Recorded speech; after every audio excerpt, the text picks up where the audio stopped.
Hello students, good morning.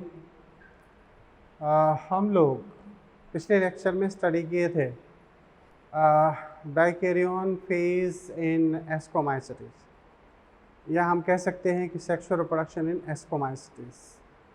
उसमें हम लोगों ने स्टडी किया था कि किस तरीके से 8 एस्कोस्पोर्स का फॉर्मेशन होता है, और 8 एस्कोस्पोर्स जो बनते हैं उनका अरेंजमेंट एंडोजीनस होता है, एस्कस के अंदर पाए जाते हैं, और वो सभी एस्कस विभिन्न प्रकार की फ्रूटिंग बॉडी में पाए जाते हैं। उन फ्रूटिंग बॉडी का भी नाम अपन ने लिखा था क्लिस्टोथीसियम, पेरिथीसियम, एपोथीसियम, है ना। आपको इनको याद रखना है, ठीक है। वजह ये है कि एनसीईआरटी ने एस्परजिलस, क्लेविसेप्स और न्यूरोस्पोरा ये टर्म यूज किए हैं, तो इसलिए इस लिहाज से हमारे लिए इम्पॉर्टेंट हो जाता है, ठीक है। उसमें भी कहा गया था कि जो एस्कोस्पोर्स होते हैं वो एक्चुअली 2 डिफरेंट स्ट्रेन्स के होते हैं, प्लस माइनस, और इस तरीके से वहाँ पर भी फंगस का फॉर्मेशन करते हैं। मैंने आपको फ्रूटिंग बॉडी में होलोकार्पिक शब्द नहीं पढ़ाया है ना, तो आप एक बार होलोकार्पिक शब्द टर्म पढ़ें, उसके बाद हम इस बेसिडोमाइसीटीज की स्टडी करेंगे। तो होलोकार्पिक क्या होता है? होलोकार्पिक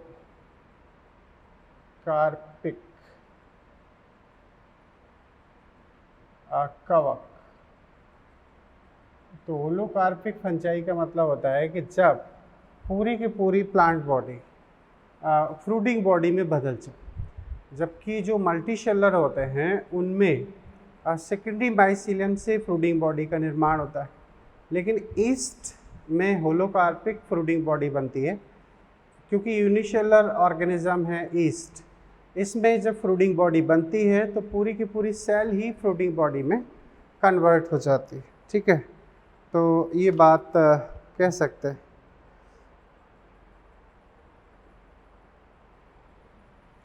कहा जाता है कि ईस्ट एक कोशिकीय कवक है, एक कोशिकीय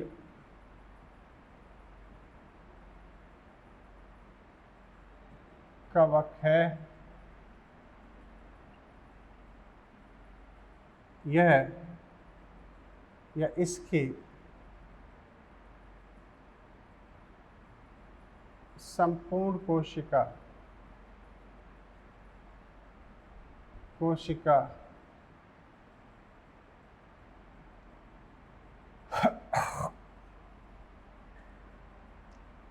फलनकाय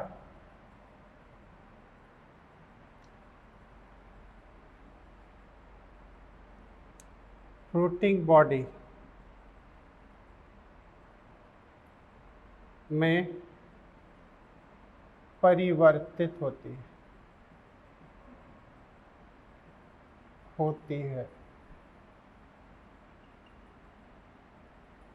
अतः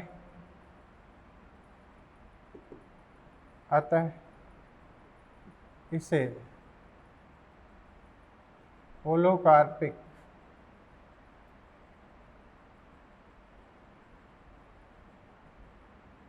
फ्रूटिंग बॉडी कहा जाता है।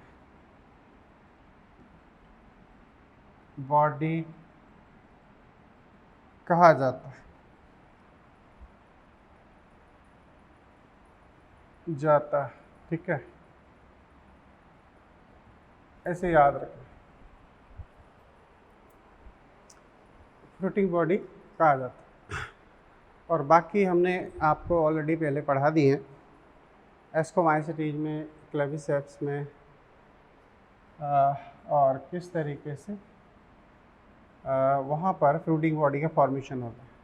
जो रिमेनिंग पार्ट है आप अभी टेंशन मत लेना, अभी मैं जनरल कैरेक्टर के बेसिस पर ये सारी बातें आपको बता रहा हूँ। तो अभी हम फंगस में रिप्रोडक्शन पढ़ रहे हैं कायदे से, सेक्सुअल रिप्रोडक्शन एस्कोमाइसीटीज में पढ़ लिया है। अब हम बात करेंगे बेसिडोमाइसीटीज में। तो कह सकते हैं कि sexual reproduction in basidiomycetes sexual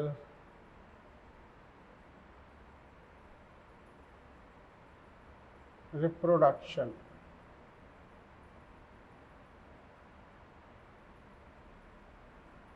in basidiomycetes.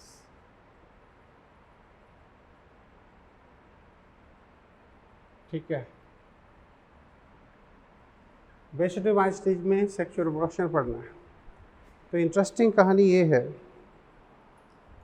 कि बेसिडियोमाइसीटीज में जो सेक्सुअल रिप्रोडक्टिव ऑर्गन होते हैं वो टोटली एब्सेंट होते हैं। तो फिर यहाँ पर हमें सोमेटोगैमी देखने को मिलती है। दो डिफरेंट स्ट्रेन्स या दो डिफरेंट जीनोटाइप युक्त फंगस के माइसिलियम आपस में फ्यूज होते हैं थ्रू द क्लेम्प कनेक्शन। एक क्लेम्प कनेक्शन बनता है जो दिखाता हूँ मैं आपको, और उसके जरिए डाइकैरियन अवस्था निर्मित होती है। तो कह सकते हैं इनमें sexual reproductive organ reproductive organ अनुपस्थित होते हैं, अनुपस्थित होते हैं। अतः इनमें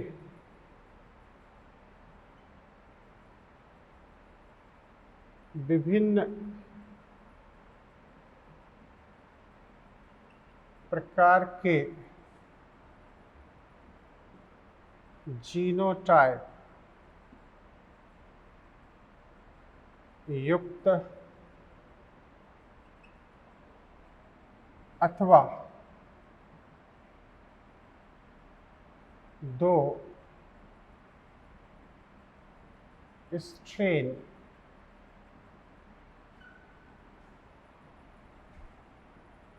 के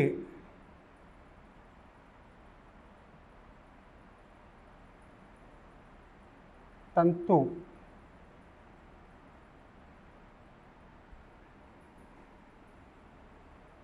आपस में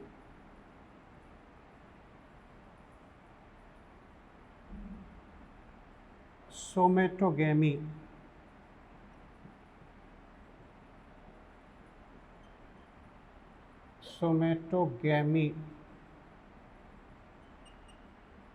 द्वारा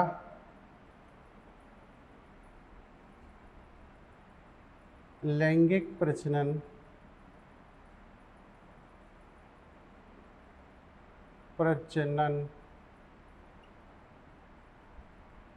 संपन्न करते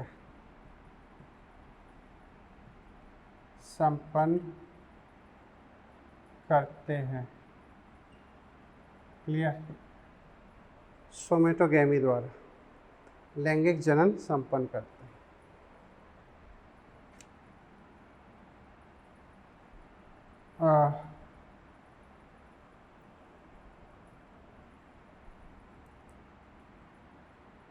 सोमेटोगैमी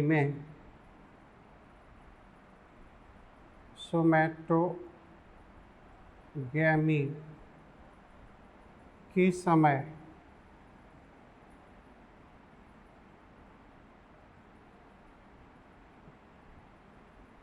जीव द्रव्य संयुग्मन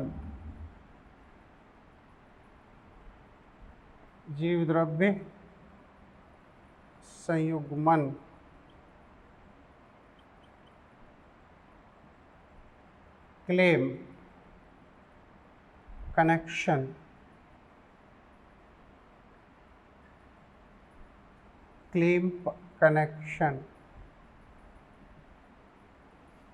द्वारा संपन्न होता है।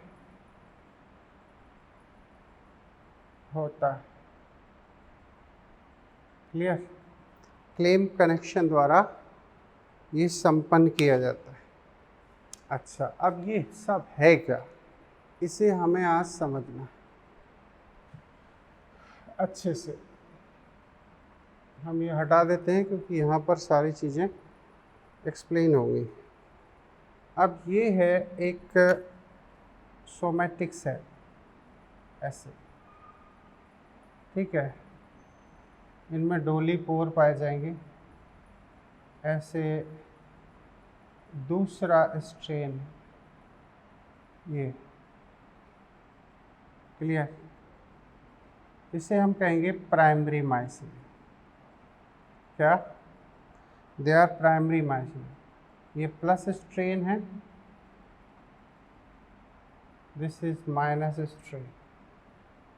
दो अलग अलग स्ट्रेन चाहिए, इनका जीनोटाइप भी अलग होना चाहिए, है ना। तो ये हैं कौन? प्राइमरी माइसिलियम, है ना। और ये हैं कौन? सोमैटिक सेल हैं, कायिक कोशिका, सोमैटिक सेल, क्लियर। अब इनमें क्या होगा? इनमें यहाँ आपस में होता है एक क्लेम कनेक्शन, ऐसे। अब ये देखो, ये हो रहा है एक क्लेम कनेक्शन। ये इस तरीके से दो सेल आपस में जुड़ जाते हैं। अब यहाँ से एक न्यूक्लियस बटेगा, डिवाइड होगा और यहाँ की ओर चला जाएगा। यहाँ का न्यूक्लियस एक डिवाइड होगा, यहाँ चला जाएगा, ठीक है। तो ये दो यहाँ का न्यूक्लियस है, ठीक है, और ये यहाँ का न्यूक्लियस। समसूत्री विभाजन हुआ, और समसूत्री विभाजन से क्या हुआ? एक सोमैटिक सेल दूसरी सोमैटिक सेल आपस में क्लेम कनेक्शन से कनेक्ट हो गए, और कनेक्ट होने के बाद में इनमें सेप्टम बन गया। और ऐसे जब सेप्टम बन गया तो ये डाइकैरियोन अवस्था हो गई। अभी सिर्फ प्लाज्मोगेमी हुई है, कैरियोगेमी नहीं हुई है। तो इसे हम कहते हैं claim connection, clear. This is called claim connection, और इसी को कहेंगे डाइकैरियोन, डाइकैरियोन फेज, यानी कि N+N, ठीक है। अब जो N+N आप देख रहे हो, ये डाइकैरियोन बड़ी तेज़ी से डिवाइड होना शुरू हो जाएगा, ये कुछ इस तरीके से, ऐसे, ये। और जब डिवाइड होगा तो यहाँ क्या होने जा रहा है? ये दो केंद्रक आपको युक्त माइसिलियम नजर आएगा, हर एक में दो दो कोशिकाएं होंगी, और इसे कहेंगे हम सेकेंडरी माइसिलियम, सेकेंडरी माइसिलियम, ठीक है। अब ये सेकेंडरी माइसिलियम किसे बनाएगा? ये फ्रूटिंग बॉडी को बनाएगा। तो फ्रूटिंग बॉडी को ये बनाने जा रहा है। अभी क्या हुई है? सिर्फ प्लाज्मोगेमी हुई है। क्या हुई है? Plasmogamy, clear. यहाँ क्या हुआ है? यहाँ एक काम हुआ है, वो है प्लाज्मोगेमी। अभी सिर्फ साइटोप्लाज्म आपस में कनेक्ट हुआ है, प्लाज्मोगेमी। अब बनने जा रहा है फ्रूटिंग बॉडी। सेकेंडरी माइसिलियम से ही फ्रूटिंग बॉडी का फॉर्मेशन होगा। अब ये फ्रूटिंग बॉडी होती कैसी है आप जानते हो?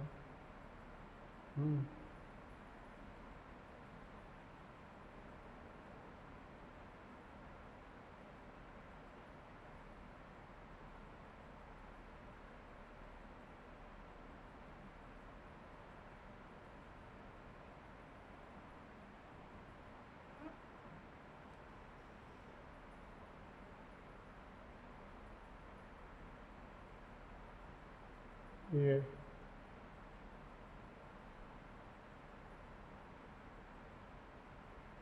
दिस इज फ्रूटिंग बॉडी, है ना। अब यहाँ क्या हो रहा है? इस तरीके से आपको यहाँ पर ऐसे गिल्स लाइक स्ट्रक्चर नजर आएंगे, ऐसे ऐसे ये गिल्स लाइक स्ट्रक्चर नीचे की साइड नजर आएंगे और ये हिस्सा कहलाएगा बेसिडियोकार्प या फ्रूटिंग बॉडी या इसी को कहेंगे बेसिडियोकार्प। क्यों? क्योंकि दिस इज मेंबर ऑफ बेसिडियोमाइसीटेस। अब इसका कुछ हिस्सा हम निकालेंगे। ये हिस्सा अगर यहाँ रखा जाए तो आप देखें इसमें क्या हो रहा है।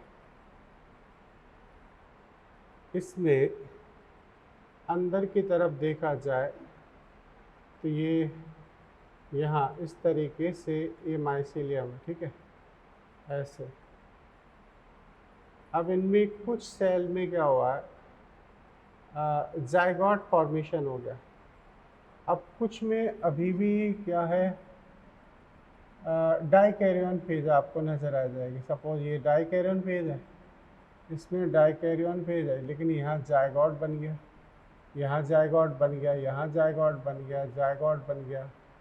तो इसमें अभी डाइकैरियन भी है और ये हो गया जाइगोट फॉर्मेशन। क्या हो गया? जाइगोट फॉर्मेशन, जाइगोट फॉर्मेशन, ठीक है। क्यों हुआ? क्योंकि इसमें कंप्लीट हुआ है फ्रूटिंग बॉडी के अंदर। क्या कंप्लीट हुआ है? फलन काय में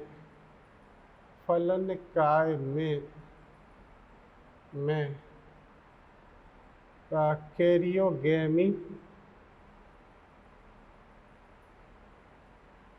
तथा मियोसिस होती है। बोलो, इसमें कैरियोगेमी तथा मियोसिस इसी फेज में आपको देखने को मिलेगी। अच्छा, ये अंदर के जो हिस्से हैं इन्हें हम कहते हैं बेसिडियम। क्या? बेसिडियम। तो ये पार्ट जो है इसे स्टाइप कहा जाता है, स्टाइप, है ना। और ऐसा आपने देखा भी है बेसिडियोकार्प एस्परजिलस में या मशरूम में या एगेरिकस में, एगेरिकस, ठीक है, एगेरिकस का बेसिडियोकार्प मान लो। तो ये कौन हो गए? दिस इज बेसिडियम, है ना। इसे हम कहेंगे बेसिडियम। अब इस जाइगोट में क्या होने जा रही है? मियोसिस। ये हो तो अंदर वहीं रहे, लेकिन हम आपको अलग दिखा रहे हैं। यहाँ डाइकैरियन फेज भी आपको नज़र आ रही है। इसमें देखो ये N+N है, लेकिन यहाँ पर आप जाइगोट देख रहे हो। अब इसमें मियोसिस हो जाएगी। मियोसिस हो गई तो क्या होगा? अब यहाँ पर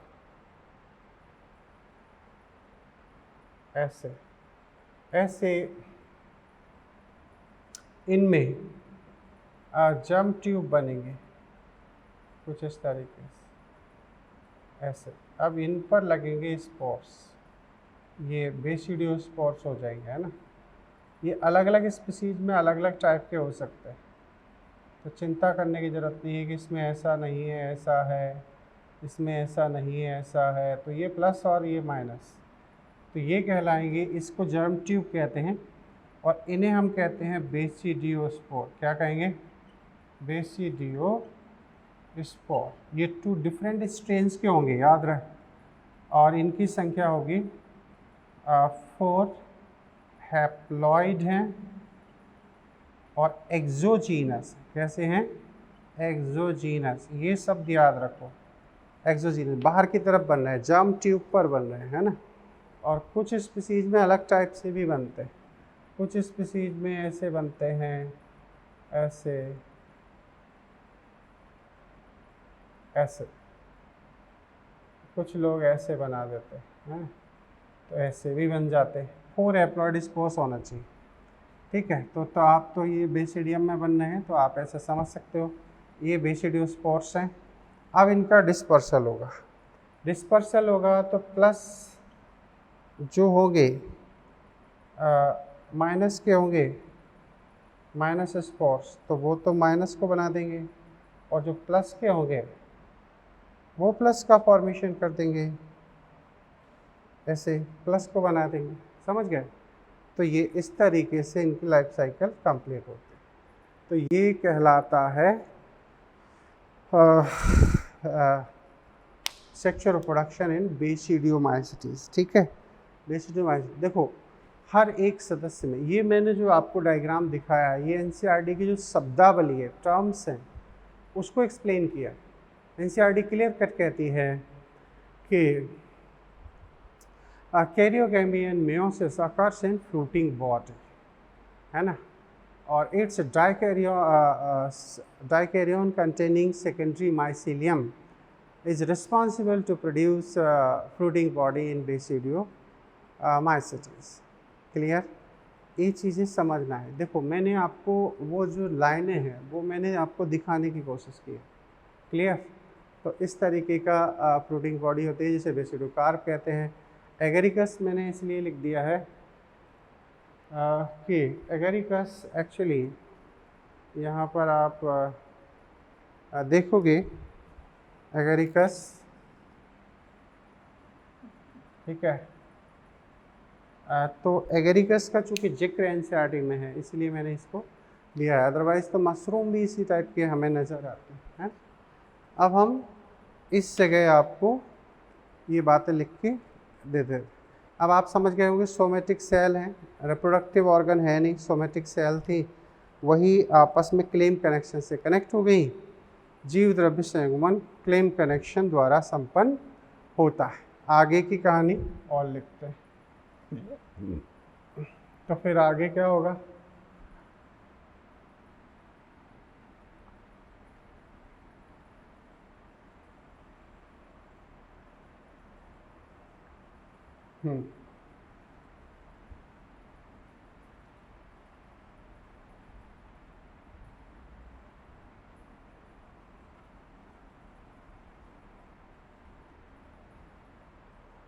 फिर कहा जाता है कि प्लाज्मोगैमी से डाइकैरियन अवस्था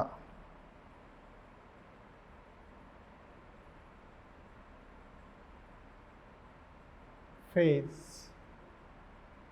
N+N निर्मित होता है। क्या होता है? निर्मित होता है, निर्मित होता है।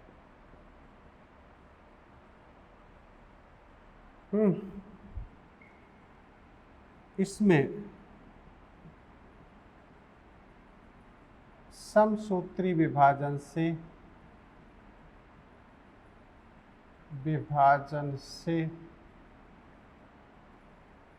क्या बनेगा? से सेकेंडरी माइसीलियम, सेकेंडरी माइसीलियम निर्मित होता है, निर्मित होता है। क्लियर? सेकेंडरी माइसीलियम निर्मित होता है जो फलनकाय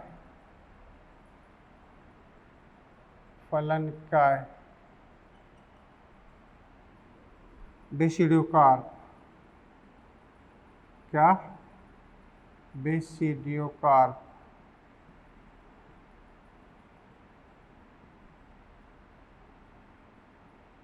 बेसिडियोकार्प का निर्माण करता है। क्लियर? बेसिडियोकार्प का निर्माण करता है। इसमें कैरियोगैमी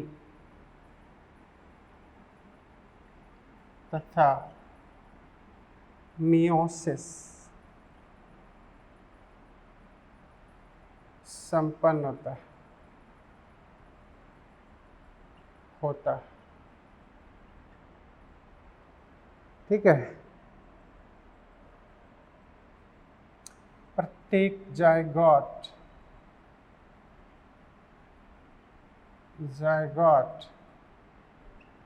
कैसा है? 2n मियोसिस द्वारा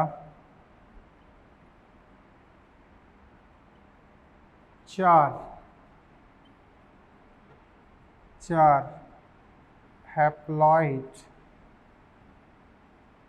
मतलब n बेसिडियोस्पोर्स को बनाता है। बेसिडियोस्पोर को बनाता है। ठीक है। जो बेसिडियम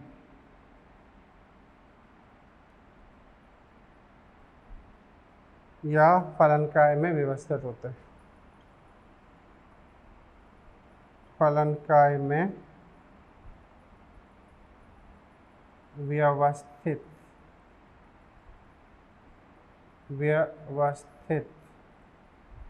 क्लियर। और व्यवस्थित यहाँ से उड़ के वो क्या करेंगी? बेसिडियम में व्यवस्थित हैं। अब यहाँ से उड़ेंगे और ज़मीन में पहुँच के सुटेबल कंडीशन में दोबारा से माइसिलियम को बना देंगे। ठीक है। तो उसके बाद में क्या हुआ कि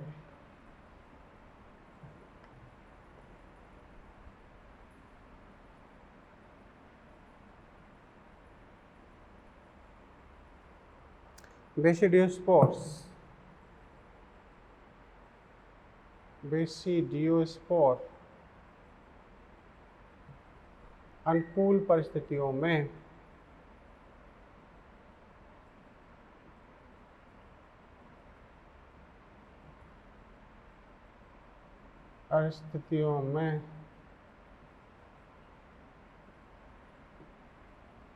परिस्थितियों में 2 प्रकार के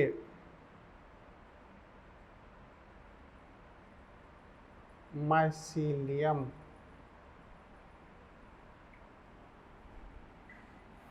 को बनाते लो। ये दोबारा से प्राइमरी माइसिलियम जनरेट हो गया। और जब दोबारा से प्राइमरी माइसिलियम जनरेट हो गया तो अल्टीमेटली फिर से वही कहानी शुरू होगी। मैच्योर कंडीशन बनेगी। मैच्योर कंडीशन बनने के बाद में फिर से आपका वही लाइफ साइकिल कंटिन्यू फॉर्म में चलती रहेगी। क्लियर। तो ये कहानी थी अबाउट टू बेसिडियोमाइसिटीज। ठीक है। आप एनसीईआरटी को एक बार चेक कर सकते हो। एनसीईआरटी को देख सकते हो।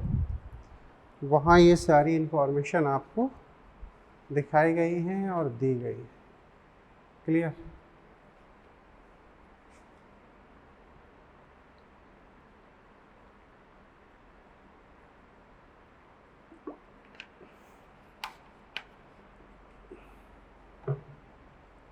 अब हम थोड़ी चर्चा ड्यूटेरोमाइसिटीज पर करते हैं ना।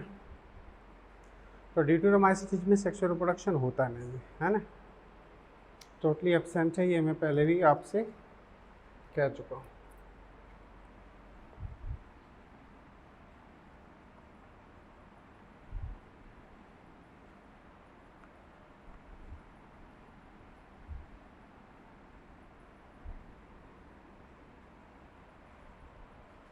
तो कह सकते हैं कि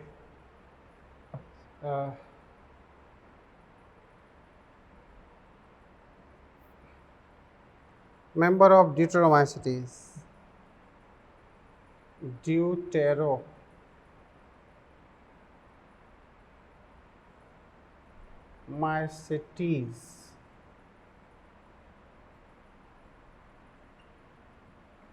deuteromycetes के सदस्यों में सदस्यों में लैंगिक प्रजनन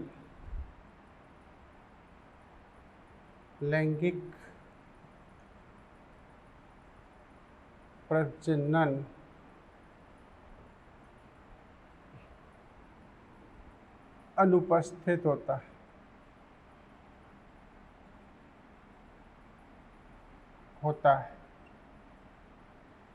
लेकिन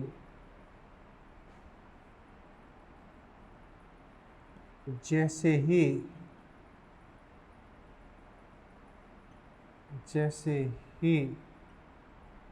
इनमें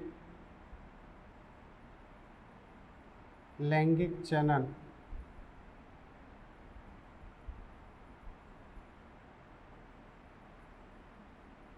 अथवा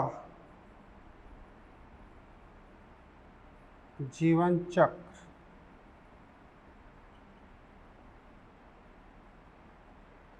खोजा जाता है,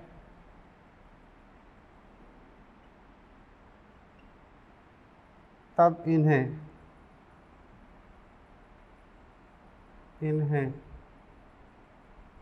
अन्य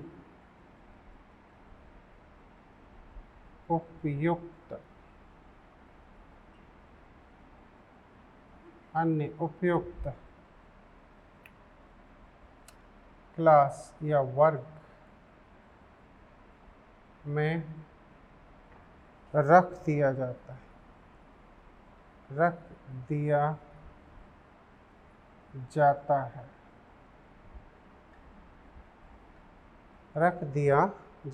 ठीक है। मतलब ये डिटरमाइसिटीज के सदस्य हमेशा अपूर्ण रहते हैं, इनकम्प्लीट रहते हैं। क्यों रहते हैं? क्योंकि इनकी लाइफ साइकिल का कंप्लीट स्टडी या डिस्कवरी होती नहीं, और इसीलिए वो हमेशा अपूर्ण फंचाई के नाम से जाने जाते हैं।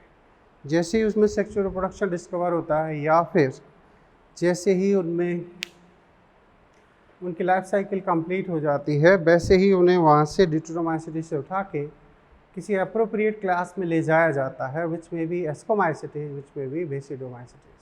इसे फाइकोमाइसिटीज में नहीं ले जाते। क्यों? क्योंकि फाइकोमाइसिटीज में इसलिए नहीं ले जाते हैं क्योंकि वो उसका माइसीलियम ही अलग टाइप का है, लेकिन आपके एस्को और बेसिडियोमाइसिटीज का जो माइसीलियम है वो डिटरमाइसिटीज के जैसा है। तो सोमेटिकली member of Deuteromycetes are similar with member of Ascomycetes and Deuteromycetes, but they represent variability with mycelium of Phycomycetes. Phycomycetes के mycelium से वो अलग होते हैं, विविध होते हैं, लेकिन अगर देखा जाए तो एस्को और बेसिडियोमाइसिटीज के जो mycelium है वो डिटरमाइसिटीज के जैसे ही। क्लियर? तो ये सब चीज़ें हैं। तो ये अबाउट टू सेक्सुअल रिप्रोडक्शन ये कहानी ख़त्म हो जाती है। अब हम आपको दोबारा से ले चलते हैं कवकों का वर्गीकरण। ठीक है, वो मैंने स्टार्टिंग में जो आपको बताया था वो उनके टर्म्स के बेसिस पर बताया था कि आप उनके टर्म्स को याद कर लें, और टर्म्स को जब याद करोगे तो ओबियसली वहाँ पर आप याद कर पाओगे कि कौन सा मेंबर किस क्लास में। अब हम जो बच गया है इंफॉर्मेशन एनसीईआरटी बेस, वो यहाँ पर ऐड करेंगे अलग अलग क्लास में। ठीक है, तो कह सकते हैं यहाँ पर एक लाइन लिखी गई है कि the morphology of the mycelium, mode of spores formation and fruiting body form the basis of the division of kingdom fungi. Mycelium की मॉर्फोलॉजी, स्पोर्स की प्रकृति और फ्रूटिंग बॉडी, ये तीन मेन बेस बनाए गए हैं फंगस की अलग अलग क्लास को बांटने के लिए। तो अब हम इसी ओर चलते हैं। यहाँ अब जो बच गया है, अभी तक जितना भी पढ़ा है ना वो इसी का हिस्सा था। अब जो रिमेनिंग पार्ट होगा वो मैं एक एक दो दो आपको रीड कराता जाऊंगा एनसीईआरटी, और बताता जाऊंगा कि ये सब अपन पढ़ चुके हैं। जो बचेगा बस उसी को हम यहाँ पर लिखेंगे।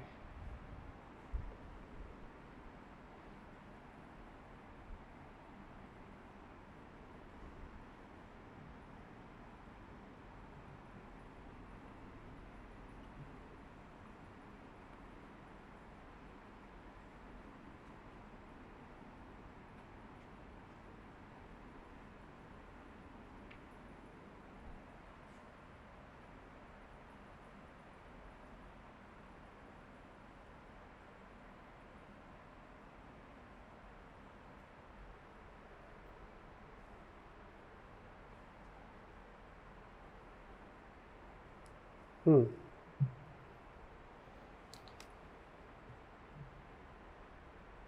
कवकों को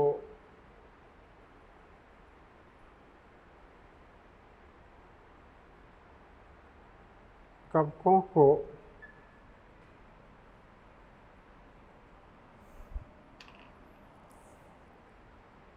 माइसीलियम की आकृति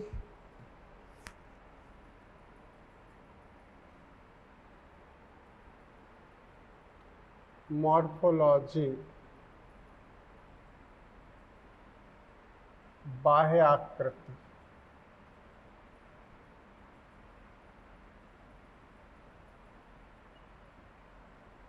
ऑफ माइसीलियम माइसीलियम की बाह्य आकृति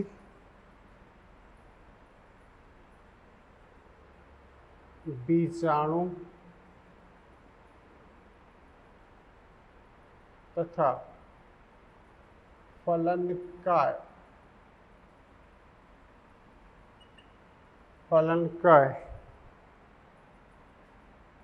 के प्रकार के आधार पर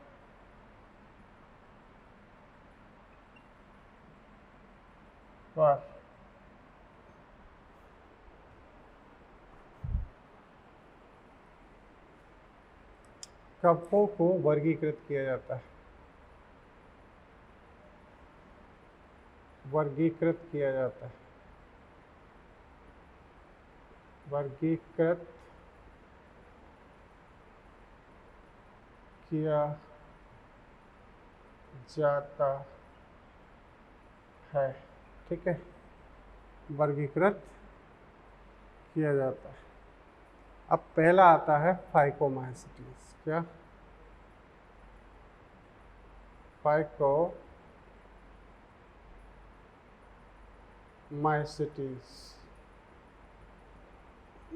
ठीक है, अब आप देखो, मैं एनसीईआरटी मेरे हाथ में है। अब आप ज़रा सुनिए फाइकोमाइसीटीज में क्या लिखा है और ये हमने स्टडी करा है या नहीं किया है। कहा जाता है member of phycomycetes are found in aquatic habitat and on decaying wood in moist and damp places or as obligate parasite on plants. Obligate parasite कहाँ था? Obligate parasite थे जैसे एल्बिगो कैंडिडा इसका था। सेप्रोफाइट कैसे थे? राइजोपस म्यूकर कहाँ हैं? ब्रीड के ऊपर। तो ये बात हो गई। ये एक्वाटिक हैबिटेट में भी पाए जाते हैं। तो इसमें हम थोड़ा सा लिख सकते हैं, इनके सदस्य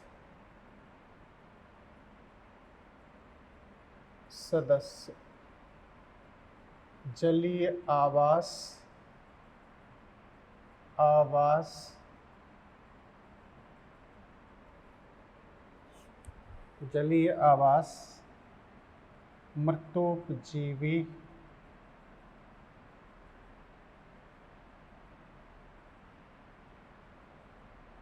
एवं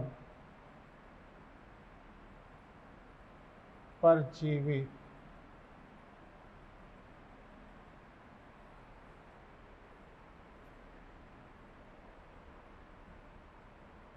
के रूप में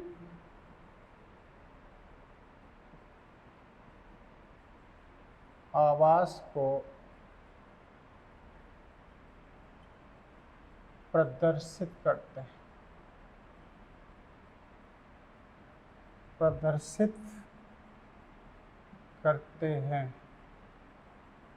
क्लियर? आवास को प्रदर्शित करते हैं, ये बात हो गई। ये डिकेइंग वुड, यह है सड़ी गली कास्ट लकड़ी, नम आर्द्र स्थान पर भी होते हैं। पर भी उपस्थित, पर भी उपस्थित, ठीक है। अब लिखा है कि the mycelium is aseptate, diagram समेत देख चुके हैं, एंड सिनोसिटिक, ये शब्द हम कह चुके हैं। Asexual reproduction take place by the zoospore, motile, याद करो पाइटोपथोरा सेप्रोलेग्निया, उसमें हम लोगों ने विथ डायग्राम इसको पढ़ा था। और by aplanospore, non motile. These spores are endogenously produced in sporangium, ठीक है। ए जाइगोस्पोर, अच्छा स्पोरेंजियम, याद करो हम लोगों ने राइजोपस म्यूकर में बाकायदा स्पोरेंजियम का स्ट्रक्चर बनाया था एसेक्सुअल रिप्रोडक्शन में, और उसकी लाइफ साइकिल को एक्सप्लेन किया था, ठीक है। तो अपन ने डायग्रामेटिक फॉर्म में भी इसे स्टडी कर लिया। फिर लिखा है कि दीज स्पोर्स आर एंडोजिनसली, अंदर पर देते हैं कि उसके स्पोरेंजियम में बनते हैं। A zygospore is formed by fusion of two gametes, these gametes are similar in morphology, ये जाइगोस्पोर बनते हैं जाइगोमाइसिटीज में ना। अब ये आइसोगैमस हो सकते हैं, एनाइसोगैमस हो सकते हैं, ओगैमस हो सकते हैं, ये बात की जा चुकी है। Some common example of Mucor Rhizopus, ये ब्रेड पर पाए जाते हैं, एल्बिगो पैरासाइट है। बोलो भाई, फाइकोमाइसिटीज में बस आपको इतना ही लिखना है, इतना ही समझना है, बाकी चीज़ों को हम डायग्रामेटिक फॉर्म में आपको सब कुछ बता चुके हैं। अब हम दूसरी क्लास पर बात करते हैं, वो है एस्कोमाइसिटीज। क्लियर, याद करो हमने इसे सेक फंजाई कहा था, एस्कस बनते हैं, एस्कोस्पोर्स का फॉर्मेशन होता है ना। माइसीलियम यूनी न्यूक्लिएट होता है, सेप्टेट होता है, ये बात हो चुकी है, तो ले लेते हैं। Commonly known as sac fungi लिखा जा चुका है। दे आर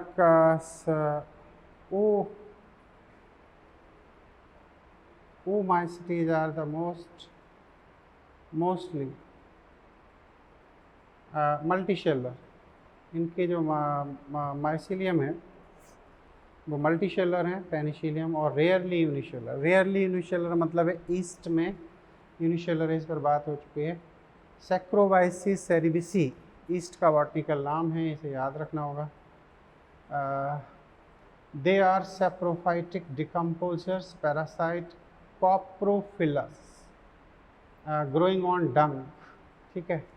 तो लिख सकते हैं सैक्रोमाइसिस, ईस्ट से शुरू करते हैं, ईस्ट सैक्रोमाइसिस, सैक्रोमाइसिस है ना।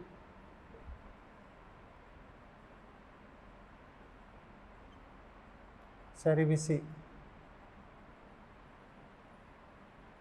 ठीक है। तो ये ईस्ट का नाम है। एक कोशिकीय कवक है, एक कोशिकीय कवक,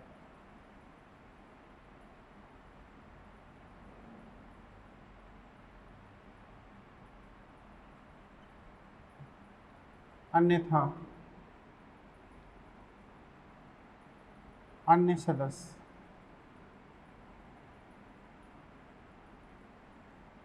बहुकोशिकीय,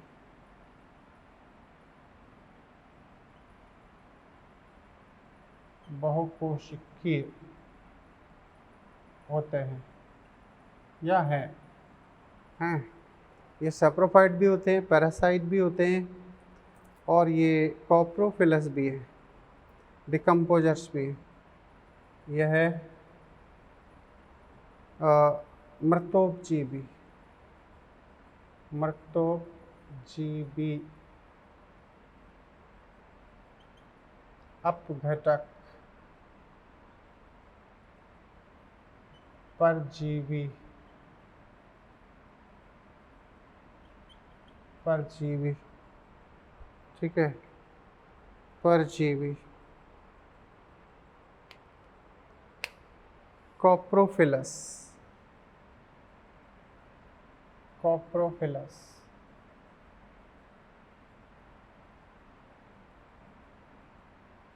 गोबर पर वृद्धि करते हैं, गोबर पर वृद्धि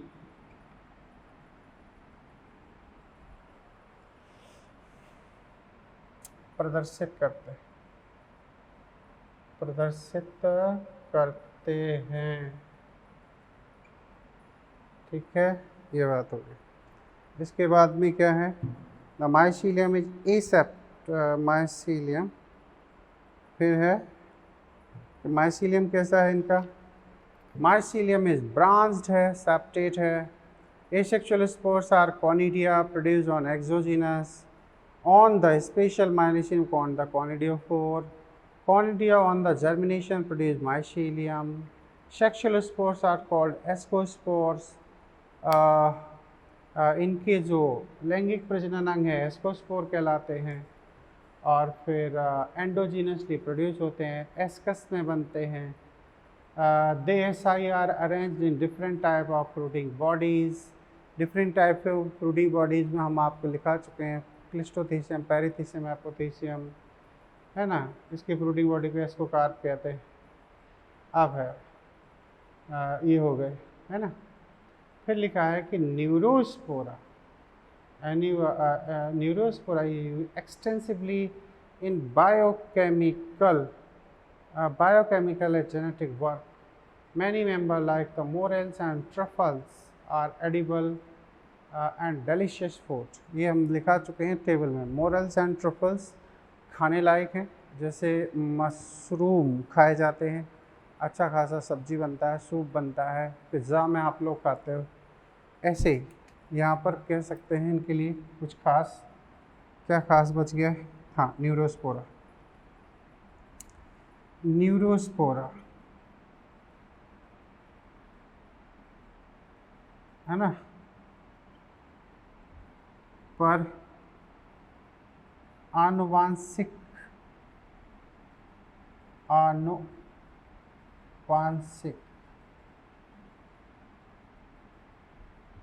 परीक्षण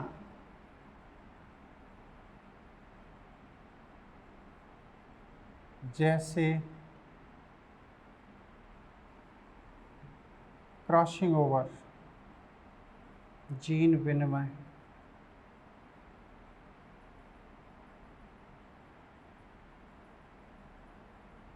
एक साइंटिस्ट हुए हैं डॉज,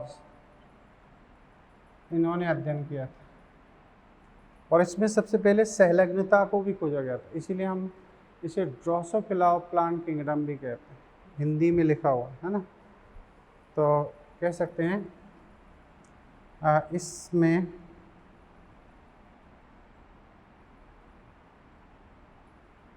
लिंकेज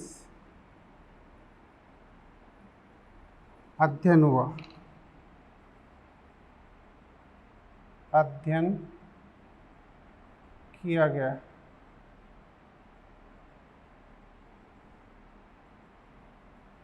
आता है Drosophila of plant kingdom, plant kingdom माना जाता है। ठीक है, और यहीं पर बीटल उसने बीटल टेटम ने 1 जीन 1 एंजाइम हाइपोथेसिस दी थी, ये मैं आपको लिखा चुका हूँ। तो कह सकते हो इसी में अध्ययन द्वारा, तो ये जेनेटिक वर्क हो गया ना, अध्ययन द्वारा बीटल टेटम, कौन, बीटल तथा टेटम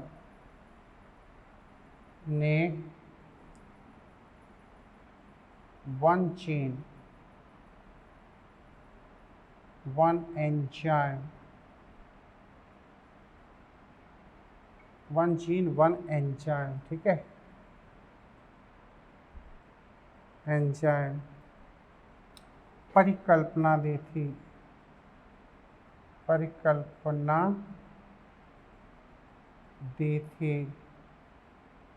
ठीक है सर, इसे पिंक मोल्ड भी कहते हैं। तो ये सब चीज़ें आपको 100% याद रखनी ही हैं। ठीक है, जिसमें थोड़ा पेनिसिलिन की भी बात हो जाए, इसकी, क्योंकि पेनिसिलिन एस्कोमाइसिटीज का ही सदस्य है।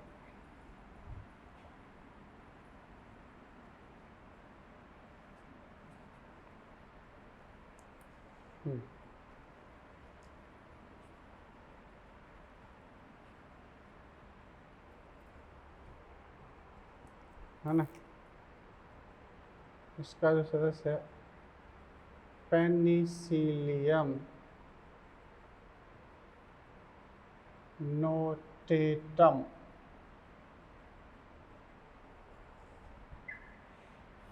कवक पर कवक में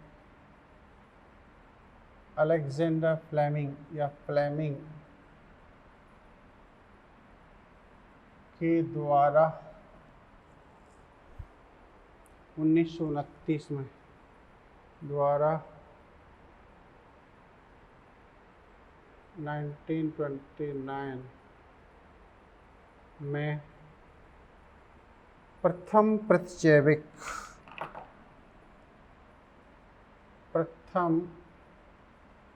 एंटीबायोटिक पेनिसिलिन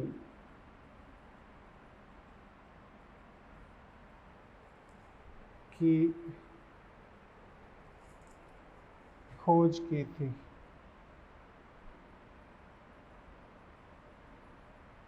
ठीक है, ये तो ये हो गया।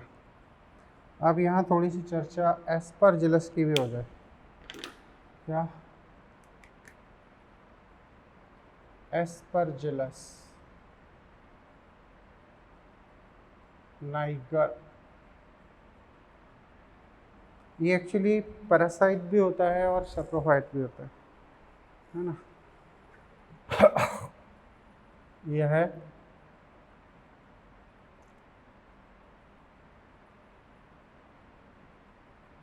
मृतोपजीवी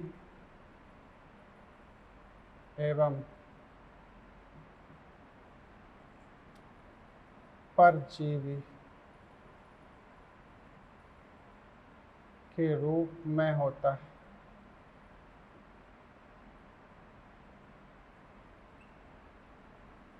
ठीक है, अच्छा,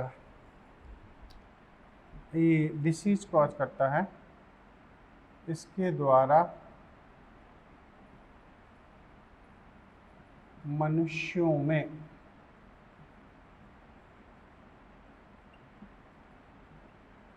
एस्परजिलोसिस डिसीज होती है। Aspergillosis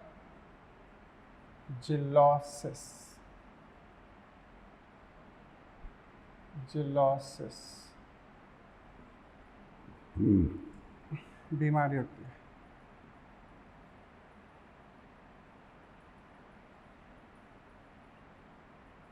clear? यस। तो ये कुछ खास चीज़ें हैं, और इससे अपना एनसीईआरटी बेस्ड जितनी भी स्टडी है, मैं चाहता हूँ कि इस स्टडी को 100% पढ़ा जाए। यकीन कीजिए, इनसे बाहर कुछ नहीं जाता है। ठीक है, तो अभी एक बार अच्छे से नोट्स बना लो, और इसमें हर चीज़ इम्पॉर्टेंट है। आप सोचें कि इन एडवर्स कंडीशन में जो आपको दिया जा रहा है वो 100% रिक्वायर्ड मटेरियल है, इसकी आपको 100% ज़रूरत है, वही दिया जा रहा है ना। तो आप इसे अच्छे से बनाएं और लिखें। एनसीईआरटी की लाइनों को आपको 100% समझना है, मेरा कोई फर्दर उद्देश्य नहीं है। आप एनसीईआरटी की लाइनें समझें, उससे रिलेटेड क्वेश्चंस।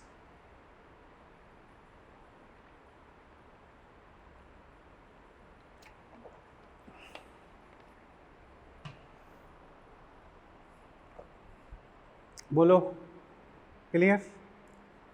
तो हम लोगों ने अच्छी स्टडी की है आज इस लेक्चर में।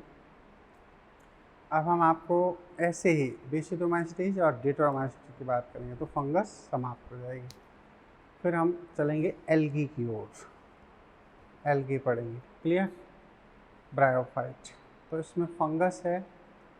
अच्छा, इसमें एक बार माइकोराइजा यहीं पढ़ लेंगे फंगस के बाद, ठीक है? तो अगले लेक्चर में माइकोराइजा पढ़ाया जाएगा, फिर एल्गी, फिर ब्रायो, ठीक है? Okay, thank you.